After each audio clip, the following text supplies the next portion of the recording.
minute, so finish up that conversation about the film or whatever it is, and we're going to get started in 1 minute. And Pia, this is Samantha. I don't think you're too. Hi, have we met? You're familiar too. Maybe somewhere, sometime. I don't think we've met you. It's nice to meet you officially. Powerful women, I'm excited.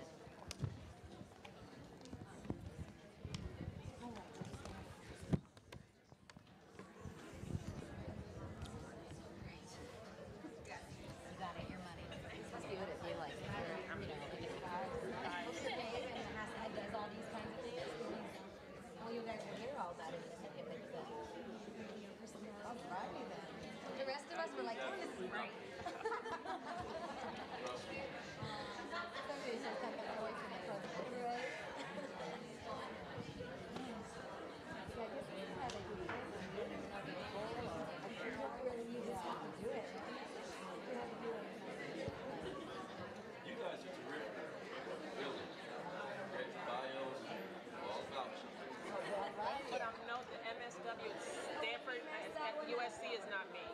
So don't, yeah. I actually wrote a very short one. Okay, good. Yeah, as long as I don't want anyone to think I'm a fraud. But we're not going to call it out because then it would be more awkward. So we're just going to say, you're an honorary. You've been doing the same work that all of us are doing. I've got this big loans. I'm very sad to know that I'm not alone. So, you went to Stanford for grad school, right? All right, can everyone hear me? All right, how is everybody feeling? I'm doing well, thank you for asking. All right, the film? Yes. All right, so the White House has nothing on us, USC, right? All right, so next up is the part that we have really been waiting for, to be able to take this information that we saw in the film and to look at what's actually going out around town, across systems, across interdisciplinary, and kind of what that looks like and where do we need to go from here. And so to do that, we wanted to bring together a multidisciplinary panel that represents different professionals across systems that are working with the same youth, implementing trauma-informed practices. And so in order to have the ability to introduce that and give the context, we are very fortunate tonight to have with us to moderate our panel, Dr. Gabriel Crenshaw, also known as Dr. Gabe. Dr. Gabe currently serves as an adjunct lecturer at the USC Suzanne Dworak-Peck School of Social Work, where he lectures on neuroscience and the impact of trauma on the brain. A psychologist by training, Dr. Gabe is both a gifted clinician and educator, as well as an on-air TV radio personality and creator and host of Mental Minute with Dr. Gabe, so check out his website. You may have seen him on the TV show Extra, as well as his many appearances on the Oprah Winfrey Network, The Doctors, The Ricky Lake Show, and CNN HLN's Jane Velez Mitchell. In his previous life, before coming to the work that he does now, Dr. Gabe worked as a musician with gospel great Andre Crouch, garnering a songwriting contract with Epic Records. So we can see that Dr. Gabe is a man of many talents. Dr. Gabe, if you could come on up here. And so Dr. Gabe, if you could just get us started thinking about the film, just kind of your insights, your thoughts, and anything that you would want to add about knowing the work that you do in neuroscience and the impact of trauma on the brain. Add anything you'd like about adverse childhood experiences, and then talk and let us know about our panelists. So thank you. Yes. Thank you, thank you. Hey, everybody. Well, my first thought, after seeing this video, this docu-movie, I'm running to my therapist as soon as I leave here tonight. We got some issues to work out, and all this time I thought it was my mom's fault. It's a whole lot of people's fault. It's funny because you realize childhood really isn't just for kids anymore after watching this. So Chantal and gang, everybody, I think let's give them, y'all give them a really rousing, there we go. Yeah, right? Yeah, really, really. There's so many things that I heard inside this with Dr. Anda and the others and Dr. Burke and everyone, and it's very fascinating to me because I teach this already at USC, which I'm proud, very proud of that. Hey, everybody out there, and we are Trojans, and there is nothing else, really, which creates toxic stress for the Bruins, but we don't give a damn. But the interesting thing is they said a lot of things in this movie. And one of the things was, depending on what your ACEs score is, the higher it is. This notion about 20 years, it cuts off, shaves off 20 years of your life expectancy. Or people are more inclined, the higher your score, you're smoking, you're drinking. We saw that there was a correlation there.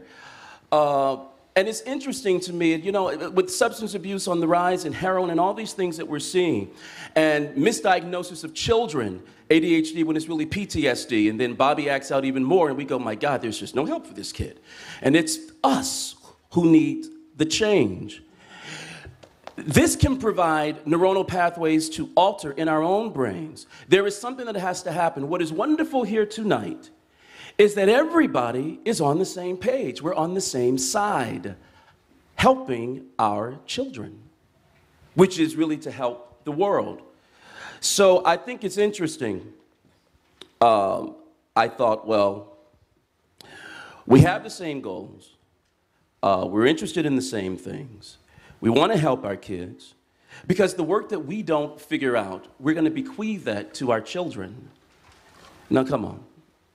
There are some of us in here, we have some issues to work out. It's true. Starting here first, because I'm going to see my therapist like in about an hour. But what a marvelous parting gift it would be if we could actually give them something worthwhile that literally changes the structure, not only of their brains, but ultimately the structure of the world. Isn't it really about getting better? And so what's interesting to me is I realize with all of the dysfunction that we see as a result of the adverse childhood experiences, I thought they're just trying to close the gates. They're smoking, they're drinking, promiscuous sex, etc. They're only trying to close what we call the pain gate that sits right there in your neural section, right there in the spinal cord. Well, with modern medicine, we discovered if you stub your toe, it opens up the gates. You go to surgery, your gates are wide open. This is why we give Demerol. This is why we have all of the pain medication. What we discovered with psychology some years ago, and it's because of neuropsychology and neuroscience, is that emotional pain, it opens up the gates. So what are you doing? You are self-medicating. You're drinking, you're smoking, there's domestic violence. You're doing whatever you need to do because all you want to do is close the gates. It's not normal to be in the world in a chronic state of pain. We have children running around here in a chronic state of pain. So what are we going to do tonight? We're going to look at neuroscience, and I'm sure everybody's brains are already wide open, and you are ready to receive even more. So what are we going to do with this neuroscience stuff? Does it have utility for your everyday life, for your professional lives? I wager to say that after tonight, after learning all of this, when you go home, you will actually talk to your mates. And you will go, my God, all this time I thought it was me. And it turns out it's you. And it's not your fault, darling. Son, wife, significant other, husband. You have an immature prefrontal cortex. And it's causing you to live in your subcortical region of the brain, offsetting the anterior cingulate gyrus, which opens up what? The autonomic nervous system. You experience a sympathetic nervous system arousal. It's not your fault. In clinical terms, you're crazy. I love you. This is where we are. There's exciting work going on, people. As you can see, exciting discoveries, dysfunction, functioning and dysfunction about the human brain. We've even identified genes that are linked to schizophrenia, autism, people who are more susceptible to PTSD as a result of some abnormality in the brain. This does not mean that there's something wrong with us. It's something happened to us. I love that. Didn't you love that when he said that? It's not about, well, who did this to you?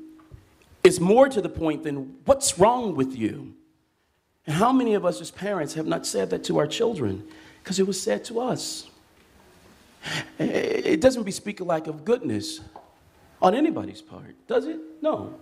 It has more to do with just being uninformed.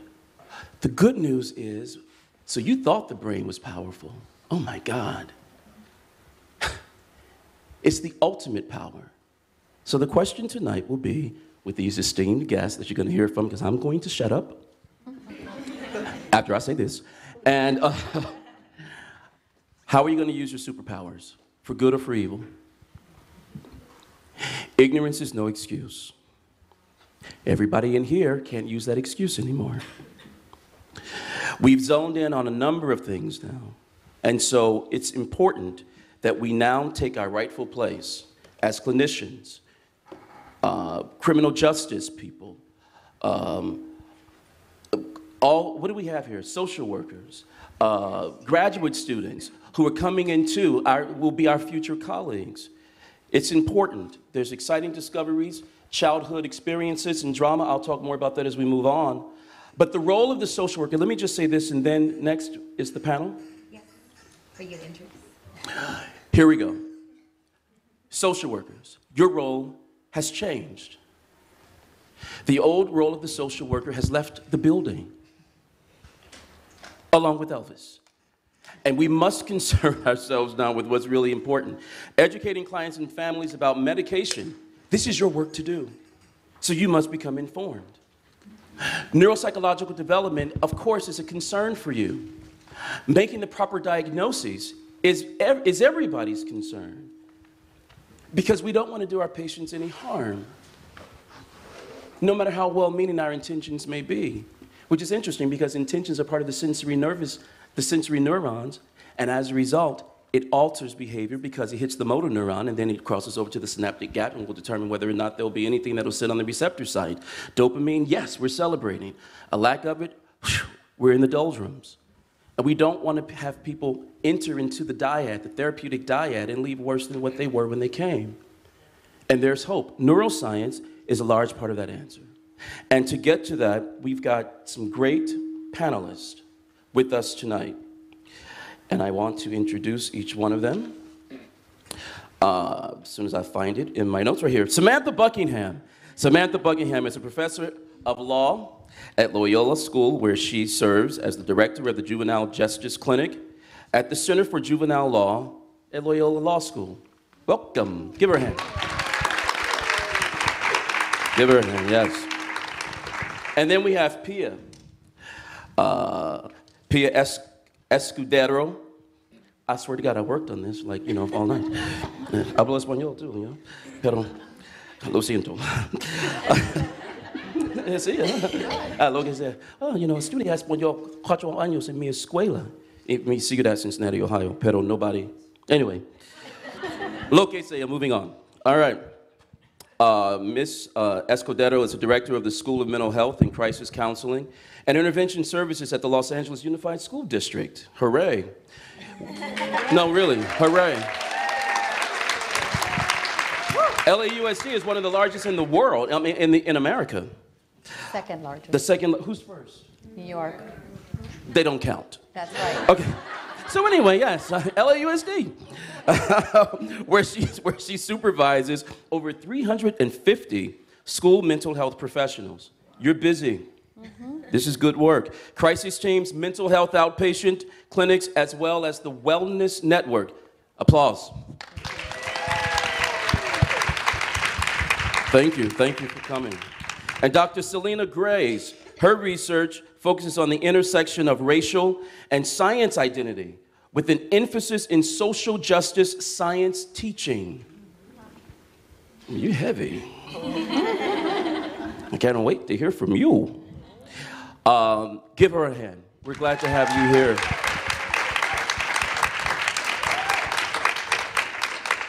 So now I'm going to open it up for discussion, and we've got some questions for you.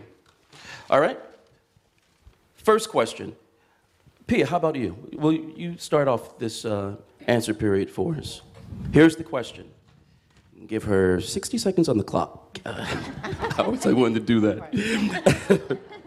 Discuss the work that you do and what has brought you here to this point to share with all of us tonight, and any relevant personal stories actually that you feel comfortable sharing to help audiences understand your passion for the work that you do.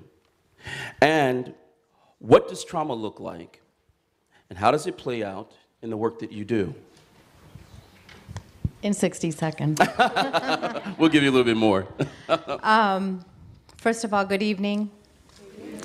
And I would like to welcome each one of you to the movement. You are participating tonight, and you heard, I know most of you know a little bit more about the subject, but it is a movement, and it takes all of us to be part of it, so welcome. I heard a lot of LAUSD cheers, so could you raise your hand if you're affiliated with LAUSD or go to LAUSD or something with LAUSD? Yay!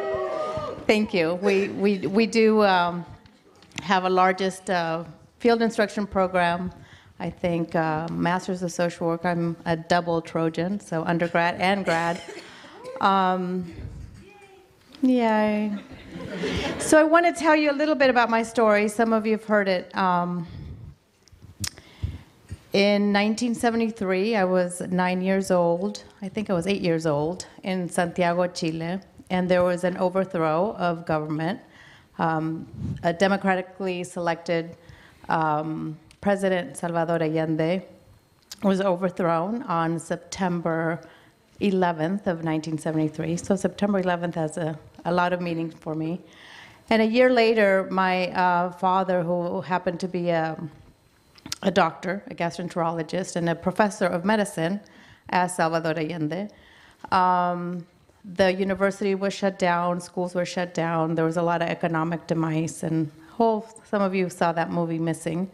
That was my childhood. We decided to move, my dad decided to move to UCLA. And he got a job at UCLA, and so I arrived to the lovely city of Santa Monica in the 5th grade. And it was wonderful, beautiful city. It reminded me a lot of our city in Santiago. But I spoke Spanish. My culture was Chilean. My family was in Chile, and all of a sudden, I came to Santa Monica and I still laugh because I have my friends from elementary school. I couldn't tell where the boys were the girls. Everybody had long hair. It was beach town. They spoke funny. And as I spoke in my English, I would say, "Pass the rubber, please." And I meant pass the eraser. So I learned that my English was not the English that people spoke. So I was put an EL. And I didn't get a lot of support. And even though I was very fortunate with my parents having access to good jobs and a good experience, it wasn't easy. There was a lot of stories that I could tell you how it wasn't easy, but yet somehow I was absolutely resilient in adversity, but I don't remember a lot of people helping me in school.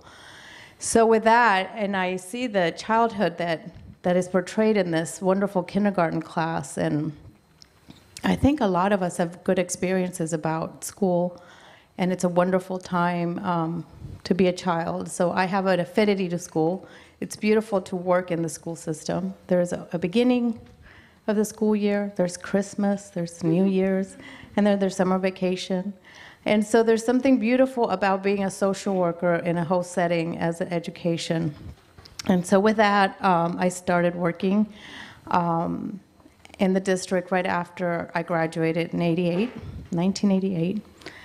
And I came to the profession just because I wanted to do good, and I wanted to serve, and I wanted to help, and I wanted to do what I was raised to do with my background. And what happened was, I think that at that point, we used to get certificates for everything. And one social worker told me, just go get all the CEUs, you could get all the certificates, and put them in your briefcase and just line them up.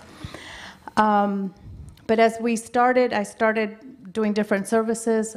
We had a partnership with UCLA, and you'll hear a little bit more about it, and some brilliant researchers. I was then somewhat an administrator in the Valley. They asked us, how do you know that what you do works, and how do you know what you're treating?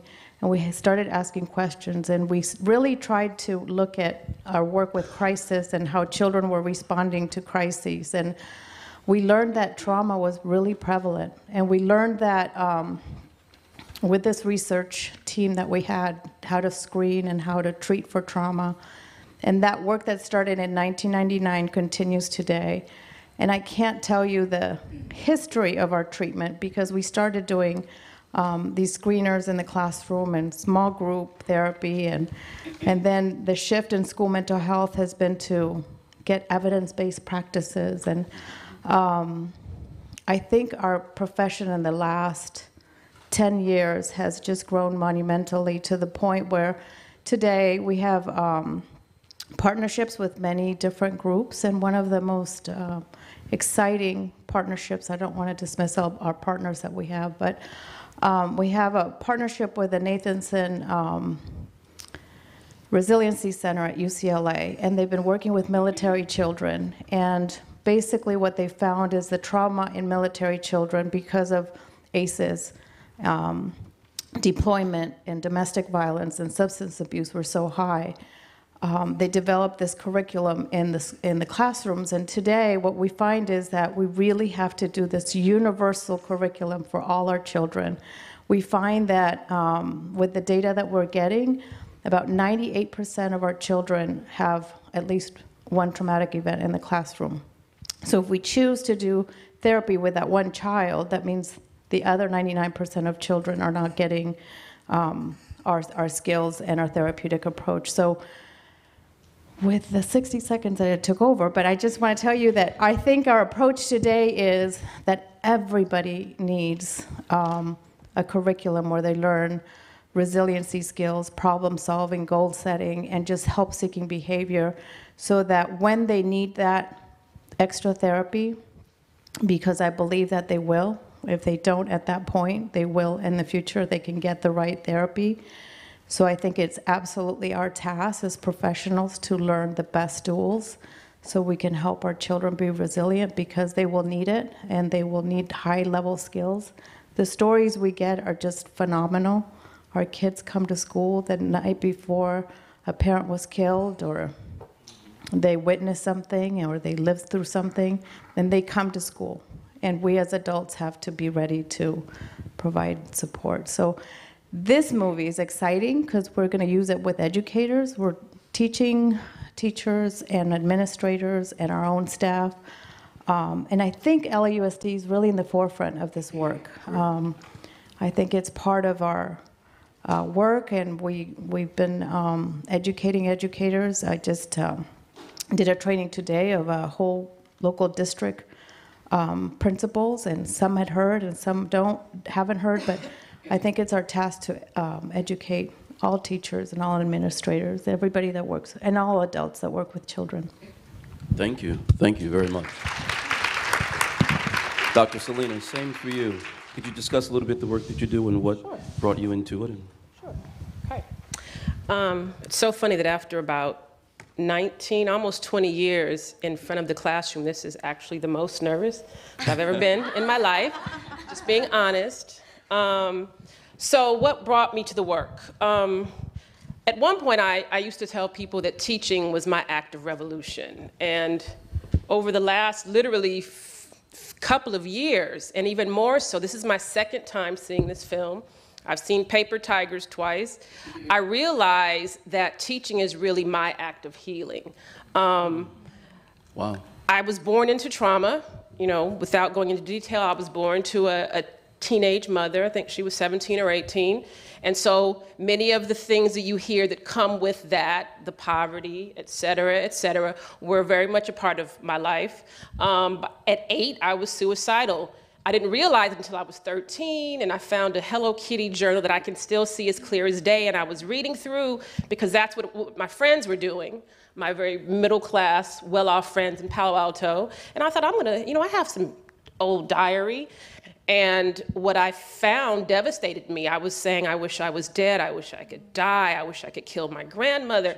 And I'd forgotten all of this, right? And so I burned the journal, literally, the diary. I wish I'd kept it now. I got rid of it. So the trauma has always been with me, and it was normalized. I knew something was up, but I never associated the breakdowns that I'd have at slumber parties, where we'd be laughing, and I would just fall out in tears, and all the girls would look at me like, what is wrong? So I was having nervous breakdowns and didn't know that they were nervous breakdowns. I was on ulcer medicine at 10, and no one thought, gee, why does this 10-year-old have ulcer medicine? And all the while I'm thinking, something is wrong with me because I don't know anyone else who cries and is miserable and just cannot seem to get it together. Thankfully, as I got older, I started reading more, and I started watching movies and seeing experiences of people. I hope my honesty isn't making anyone uncomfortable, to be honest, but a pivotal moment, two pivotal moments. Watching 60 Minutes and seeing Marva Collins and seeing the work she was doing in Chicago, and it planted this idea in my head, oh my God, I'm going to be a teacher. And I remember, again, clear as day, telling someone, when I grow up, I'm going to be a teacher so I could save the world. And so schools and information literally saved me. And so I decided at a very young age that somehow if I became a teacher, even though I was a horrible student, I was the smart kid who ditched school, who got paddled, who had U's and N's, who ripped up report cards, didn't do homework, but everyone was astounded at my vocabulary and how well I wrote because I read books. I read a lot. So I knew I wanted to be a teacher. The path was perilous because, again, going through the trauma, I was making lots of bad decisions, acting out, trying to close the gap. But thankfully, I made it. I made it to teaching. Thank you. Yeah. And so in the 90s, I was doing yoga with my students in the 4th and 5th grade. We were meditating. I was doing daily affirmations. I was sharing Iyanla Vanzant with kids in the 4th grade. And people would laugh at me and say, what are you doing? And I didn't realize it's because that's what I was doing to heal myself. And I was wanting to bring that healing to my students because I knew the trauma. And so for me, when I say that teaching is all I know, it is what I am, I mean that very seriously. I don't know anything else, but I don't even think of it as teaching. I think of it literally as my little attempt to be the adult that I don't remember ever having in my life. And so that is why I hold teaching to such high esteem, no offense to the doctors, the engineers, the lawyers, the social workers, etc. But I feel that we have the opportunity to be that safe adult, that safe space for young people, to give them the tools and techniques. So this year I learned, or 2 years ago I learned cognitive behavior therapy. So in my 8th grade class, I'm making little packets about cognitive behavior therapy skills with my students. And so everything I learned, all the therapies and treatments I've had, I bring them to my students. And that is my practice. And that is why I do this work and why after 20 years, I'm looking forward already to the next year, and the next year, and the next year. So that's phenomenal. Absolutely phenomenal. Absolutely. You know, I just have to say this. Can I say this, Chantal? I hope you guys are getting this. This is it right here. We've watched the movie, but we have it right here. And honestly, if I took a poll right now, there's a whole lot of Dr. Salinas in here. On any level. Get this. I hope you all are getting it. Trauma is a wound. It can alter the cell's structure, functioning of the brain. People hear me. It shrinks dendrites. It decreases the birth of new cells for hippocampus. She talks about, this whole notion of, ditching school and doing all these behavior problems that we think are behavioral problems, and we say, my God, this kid is just acting out. No, they're not. The kid is crying out, trying to close the gates. Ultimately, it can lead to long-term mental illness, all sorts of things. You made it out. You made it out. PTSD, affect dysregulation, altered cardiovascular at 8 years old. We have work to do. And these people, oh my God, we just got started. You all feel it? I'm not even trying to be funny. Do you feel what's happening here? Because it's really tangible. Because this is what good therapy is. Wait, I might not have to go see my therapist after all. I'll just listen to you all night.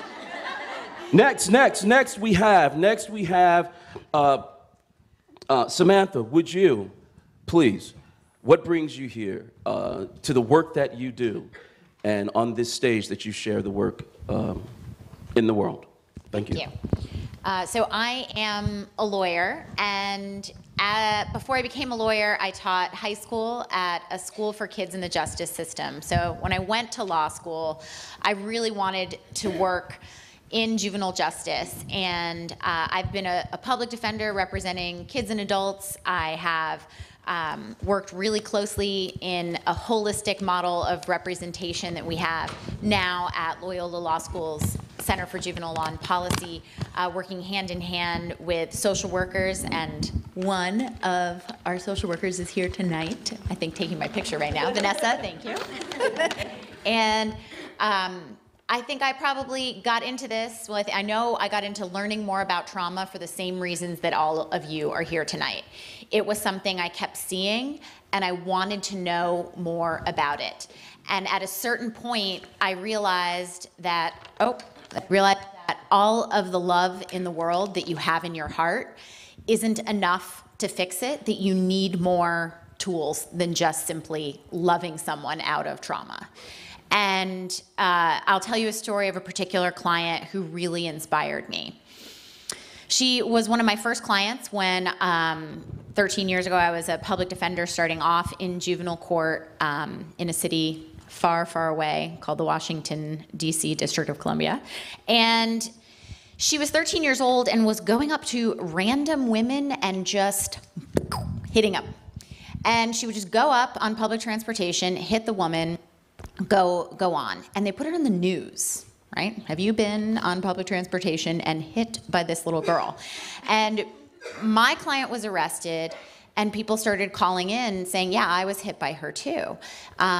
So I met her, and she became my client. And over the course of representing her, it didn't take a rocket scientist to know, gee, something's maybe going on with her and women. I don't know exactly what it is, but I'm going to bring in somebody else to tell me a little bit more about what's going on. The first time she met with the court psychologist who I had gotten, she did not speak for an entire hour. She would not speak to him. And then in the second session, she shared some things that are probably not terribly shocking, right? She shared that her mom had left her alone with 5 younger siblings for 2 weeks when she was about 10 years old. She shared that her mom had a serious drug problem and that she would be made fun of in school for her mom running down the street naked. So she had some hostility towards her mother, right, that could help explain why these angry outbursts were being directed at women. She had feelings and she didn't know how to express them.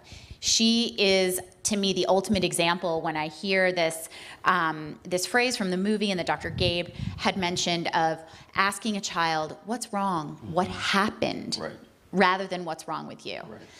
And when we went to trial in one of her cases, the prosecuting attorney in a juvenile court, in his opening statement, said that my client had a depraved soul. I put his picture up on my office door, and I didn't forget it every single day. That was, to me, just a terrible opposite of exactly what we want to do when we're teaching children, which is a part of what we should be doing in juvenile court, is helping them and using it as a learning experience when you've made a mistake. So I represented her, unfortunately, on a couple of those cases, and then she wound up having been rearrested right after she was 16 years old, rearrested on a really serious offense where she overreacted to a threat that was a real threat, but her reaction was a little out of proportion. And she wound up she was transferred to adult court and wound up serving time in the adult prison system. I continued to visit her every year, and even when I moved here to California. And then through a fundraiser for her when she got out of prison to help her get adjusted. And you know, she's somebody who, to me, has taught me what resilience is all about, because, you know, I can't imagine having the strength that she has possessed in the face of adversity. And when I did her ACEs score, the moment I first learned about ACEs and I did it, it was 10, and I thought, gee, that doesn't even remotely cover everything that she has experienced, or the repeated numbers I wanted to give her for how frequently she was abused. So I learned after she got out and was having, you know, a good time, a hard time, continuing to encounter difficulties, that it was this business of love just kind of not being enough. And I saw her misperceiving the world around her. And I felt sad and at a loss to be able to know what else to do, and wanted to learn more. And there was a moment in time where she finally had a realization, something that from the original story I told you probably won't shock a lot of the mental health professionals here. She had never told anyone until she was in her mid-20s, but she realized that she had been abused repeatedly when she was sexually abused for 6 years, from the age of 6 to the age of 12, by her father's friend, with the knowledge of her father and her mother, often in the parents' bedroom. And so you think back to that little 13-year-old who is hitting random women, and how minor in comparison that is, and how very real of an expression it is of her pain. And that's why I started learning more about trauma, so that I can learn more about how to effectively advocate for my clients in juvenile court, how to effectively understand what it is they're going through, and how to really try to reduce the negative consequences of their involvement in the system, which don't do as much to help get them the services that they need.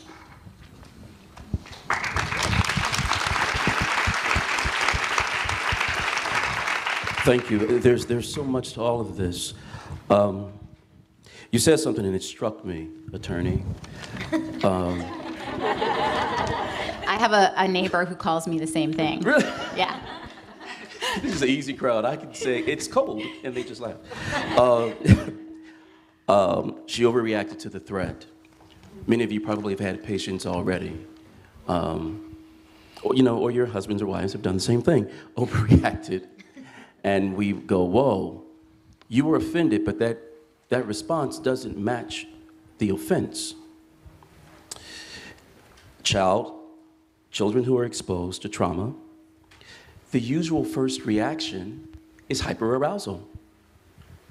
Think about it. And with adults too, hyperarousal. You experienced it, Dr. Selena, just a little bit, what you told us what was going on with you. The same thing with you, Pia, you know, in your country and everything that was happening. And then once you got here and what was going on, it's an adaptation to the threat that allows the child to freeze, or the adult, for that matter, to freeze, flight, and then you fight.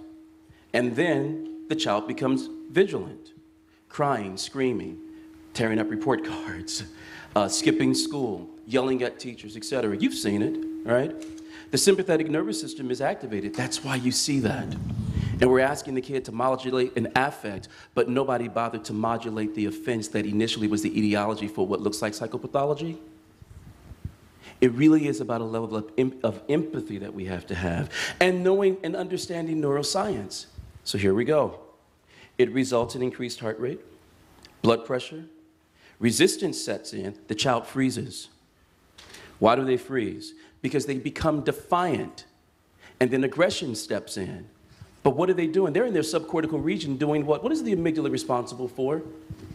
It saves you from a threat. You come out fighting because you feel and sense a threat. It's not that they're bad kids. But when you got a room full of 30 kids and you've got to make sure that they understand their ABCs, do you really have time to be a social worker, a therapist, a criminal attorney? And then you have the criminal attorneys and the prosecutions. It's their job to make everything look guilty. And we're none the better for it because they still exist here in society. You can see how important just understanding the subcortical region of the brain and what it's used for, doesn't it change the way in which you would approach the situation? The goal is to de-escalate, not participate in the escalation. Okay, let's go to I could be here all night, and I know we can't. All right, next question. Our last question, actually, for the night, because you guys actually answered two, and this audience is such a great audience, I bet they have a question, and we want to see if we can get at least one. Okay, how far have we come in addressing the needs of individuals impacted by complex trauma, and what more needs to be done? That's the central question I want to ask each of you. How can the audience, here made up of social workers, therapists, mental health professionals, educators, lawyers, faculty, and researchers, even if they're not seeing, even those of you who are not seeing patients, you actually are educating audience, you know, your class and students who are seeing patients. How do we structure this new environment, this landscape of bridging the gap between social offenses, social work, neuroscience, neural activity, et cetera, so that it can go toward the greater good, which is, I think, what we all want. Let's see, who shall we get to answer that first? Who wants to start? So let me break the question out. It's like, boy, you ask complex questions. They're like traumatized by my damn question. No, I can start. I'm not sure that I'm going to answer exactly about the complex trauma piece. I think we've come a long way from when I started my profession back in 1988. And I think there's leaps and bounds every decade. I think we have just begun. And I think that the importance of this work is that it's multi-sectoral. It's education, it's health, it's law enforcement. And I'm going to speak about the big elephant in our country today. I think there's... I'm going to sit down. I think that the primary element that we need in a trauma-informed system, country, school district is safety, and we're not feeling safe right now. So I just want to say that, I don't know why I started, but I want to say that there hopefully is beauty in the horror. In crisis work, we always look for beauty in the horror and grace in the what you talked about. You know, sometimes there's evil, and just the opposite trauma is done by hurt people, right? So hurt people hurt people. Right. That's Father Boyle's saying. So I think that we are called to this movement, especially tonight. It's going to be a healing night to see what exactly we need to do. Sure. There's a lot of policy we have to do. There's a lot of treatment areas we have to focus on everything and shift the fact, especially for our profession. I think for the work that I do in the district, and my emphasis has been that behavior is just behavior. You know, a meltdown is just a meltdown. Right. And someone hitting someone is someone hitting something, but what they're basically telling us is that they don't have the skills to adapt to what we're asking them to do. So we are asking our children to do things that they're not in healthy relationships to learn how to do, and they don't have the proper skills. If we look at that, I think it's revolutionary to not think about diagnosis. I mean, really the trauma work is, you know, if we give a diagnosis to a child that's acting one way one day and then developmentally changes to another, these diagnoses and medications, we have to look at our whole system. Exactly. The other piece that we have to look, and there's so many things I like about this movie, is in the end it talks about the cost saving to our society of early prevention. And I think that's where we have to do a lot of work, because if I were to have the dollar amount of what it saves to have a social worker, a nurse, a psychologist, adults on that campus to help children, Instead of having children be sent to special education, non-public schools, juvenile detention centers, dropped out, overdose, commit suicide, the cost that this is in our society is just unmeasurable. And the fact that they can come up with those dollars and have people listen is amazing. Right. So I didn't answer the complex trauma, but I just wanted to tell you that we've begun. We're doing this work, but we have a long way to go. Yeah, no, that's great. Thank you. Thank you. Thank you. Doctor? Thank you, doctor. That's funny. I don't know why it's funny, but it is. So I think I'll speak specifically to education. And I think the first thing that well, not the first thing. The first thing I'd like to say is that we have to remember that schools are a microcosm of the macrocosm. And so schools mirror society, right? Yes. Schools in a community generally mirror the society. And so I think that's first and foremost. And so the same way that we talk about restorative justice in the prisons, the same way we talk about empathy and compassion for people who have differing views, that conversation is coming up a lot around this election. I think those same principles apply to children. I'm of the opinion that we seem to have higher expectations and standards for children than we have for ourselves as adults. And I think it's much more than just saying, do you remember what it was like to be a child? Because so much of what it was to be a child, the goodness, the freedom, the curiosity, the short-term memory that allows you to forgive over and over and over and over, the worst mothers I've ever seen are still held in such high esteem by their children. Of course. Okay? And so I think there's a lot there. That's something. And so those same concepts that we talk about we need as adults, I think that we need to realize and talk about what does that look like in a school? What does compassion and empathy look like?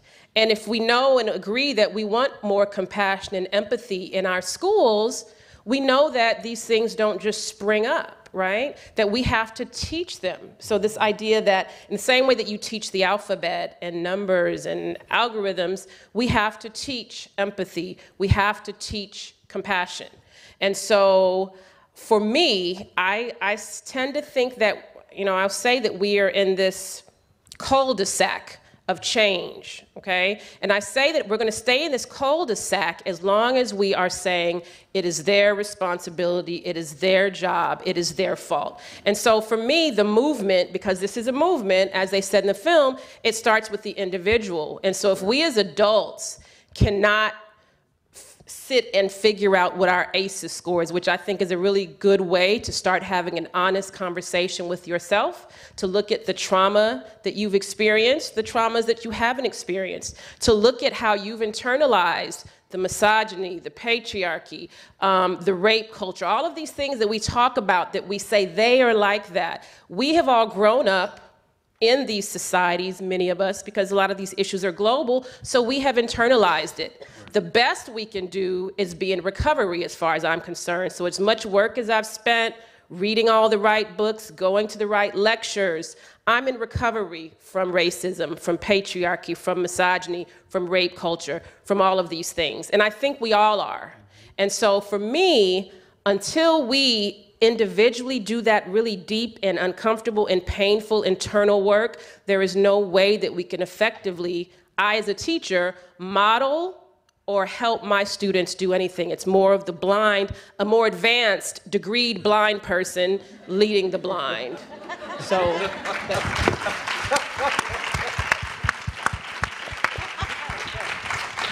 Man, can Chantal put a panel together? This is amazing, your whole team. Attorney, you, lastly. Attorney Samantha.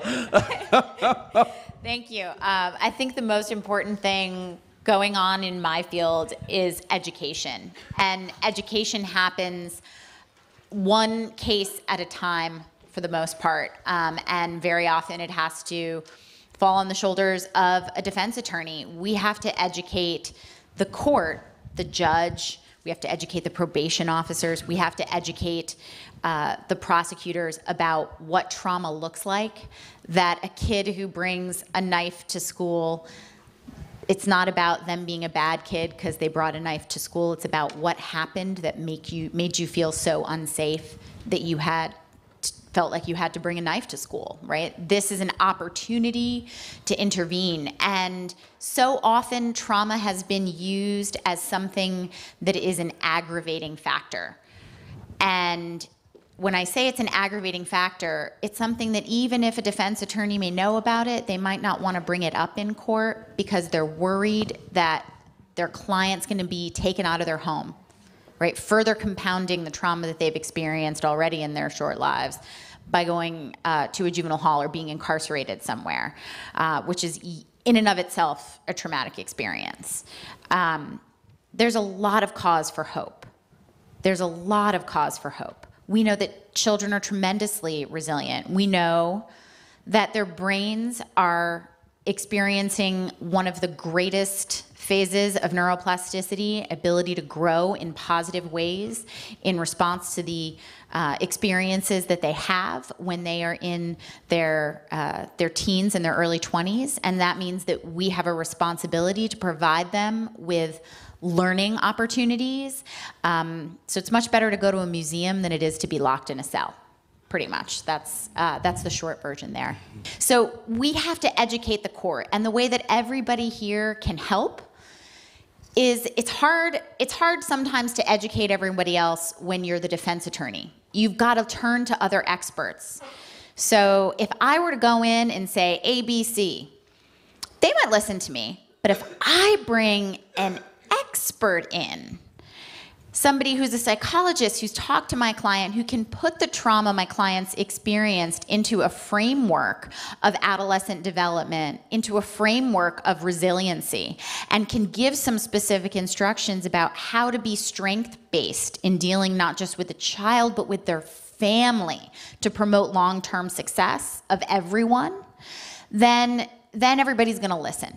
So I've got to partner with experts. I've got to partner with psychologists. I've got to reach out to teachers who can say, here are some of the good things that I see, here are some of the strengths that I see, and here are some of the ways that we are providing services in the school so that we don't need the services of a juvenile delinquency system, which is stigmatizing, right? We provide these services in other ways. Go ahead, maybe that. Thank you.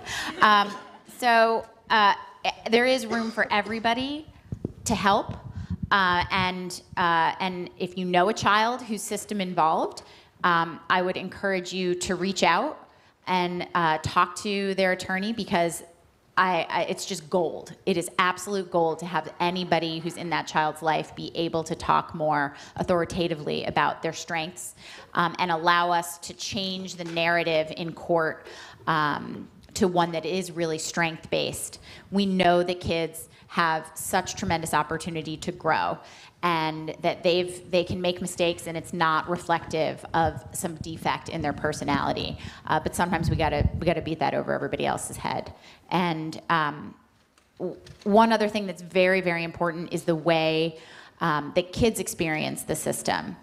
If they've gone through their own life and experienced abuse, for instance, but no one intervened and no one helped them, and then the juvenile justice system comes along and all of a sudden now they're being held accountable for something that they did wrong when people did wrong to them and they were never protected, then the system itself feels very unfair.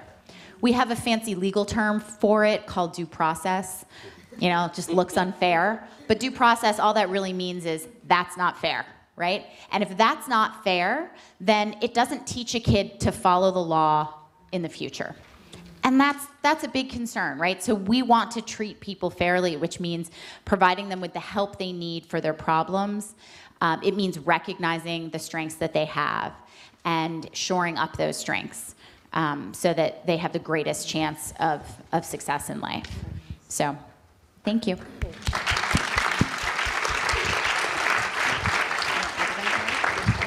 Thank you, thank you. Let's give our panel one more hand, everybody.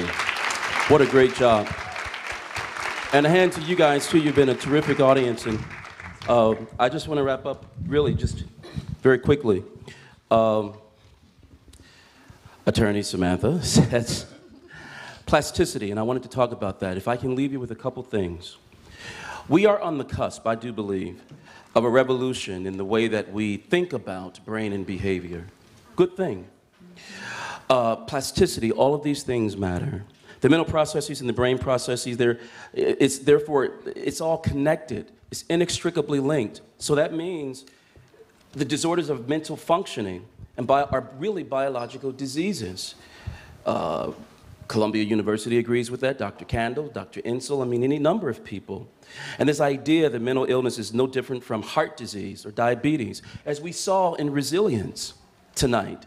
It's the same, Dr. Burke said the same thing.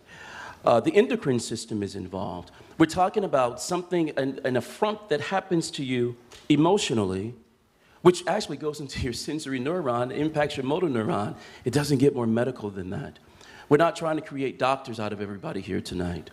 We're trying to create sensitive people. We're not emotional-less people. We care about our kids and our families.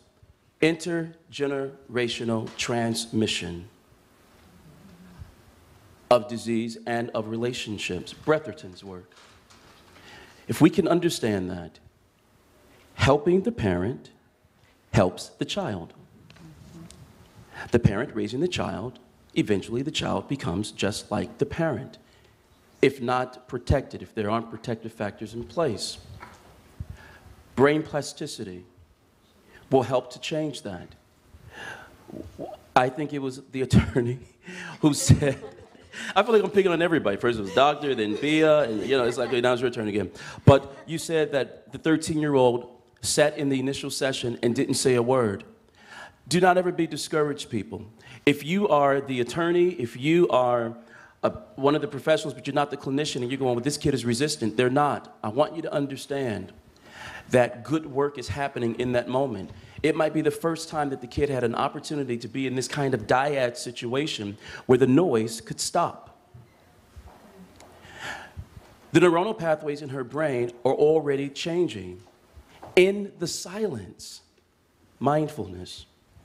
She's coming into view with who she is and what's going on and how she can sort of change her world for the better. So if we can remember these things, intergenerational transmission, brain plasticity, and then finally, one last thing. There is a sect in our community that is invested in the inferiorization of people, in the criminalization of people, in the marginalization of sexes, races, religions, all the isms. We have to be aware of that, gird ourselves up and combat that. We don't move to our subcortical region to fight them. We stay in the prefrontal cortex to do this, people, right? Unless they make us really mad, and then we go to the amygdala, but only if we have a really good reason. But we want to be aware of these things. And I just finally, when in doubt, be human. Just be human. Nobody cares about how much you know until they have a sense of how much you really care. Thank you. Chantal. All right. One more round of applause for our panelists. For our fabulous moderator, Dr. Gabe. I just wanted to call up the planning committee if they could. This, as you guys all know, anyone who's planned anything, it takes a lot of work and it takes a team, and we really did have an amazing team to put this together. Not everyone is here. Some of them are up with we are actually live streaming this event as well, and we have people all across the state able to connect and ask questions as well, so we were able to make it as accessible as possible. On behalf of the NASW USC unit, the Black Social Work Caucus, and the Alumni Department, and we have full representation across here, I see. We wanted to, again, thank you guys. It is so encouraging to know that we have a community. It sometimes feels that when you're with your client, when you're working with the child, you're working with a system that's so much bigger than what you think you can do. You think you're alone, and then you realize you're a part of a team and you're a part of a movement. And just having you all here tonight, so give yourselves another round of applause. I've been trying to find hope these days, but this is one of the most hopeful things that has happened all week, so thank you for that. And so we just also wanted to, again, thank our amazing panelists doing the work that they do, changing systems, changing policies, changing the lives of individuals, one person, one group, one community, one agency at a time. So we just wanted to give them a little something to show our appreciation.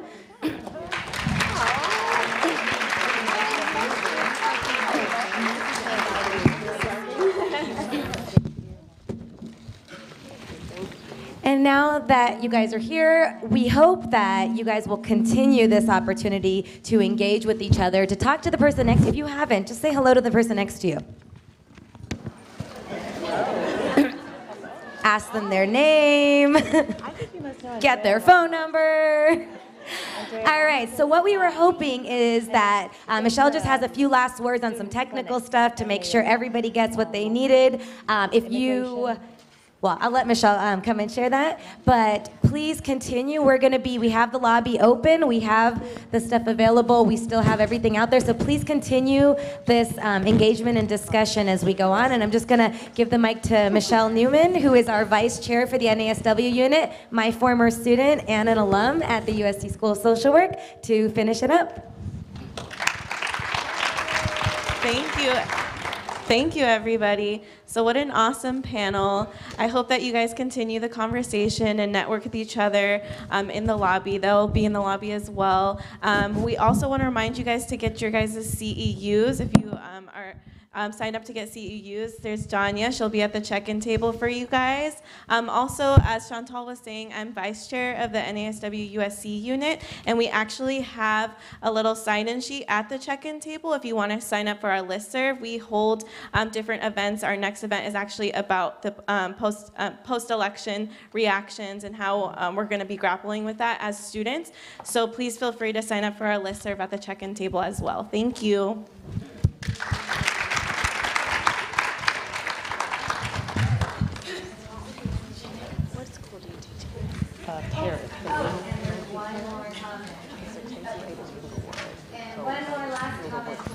Susie Hess.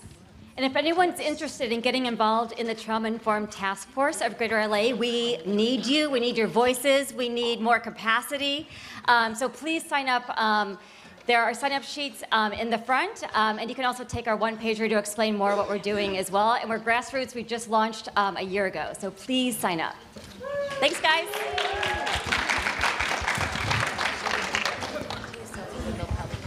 Okay. Okay. Okay. Cool. Let's take a group picture.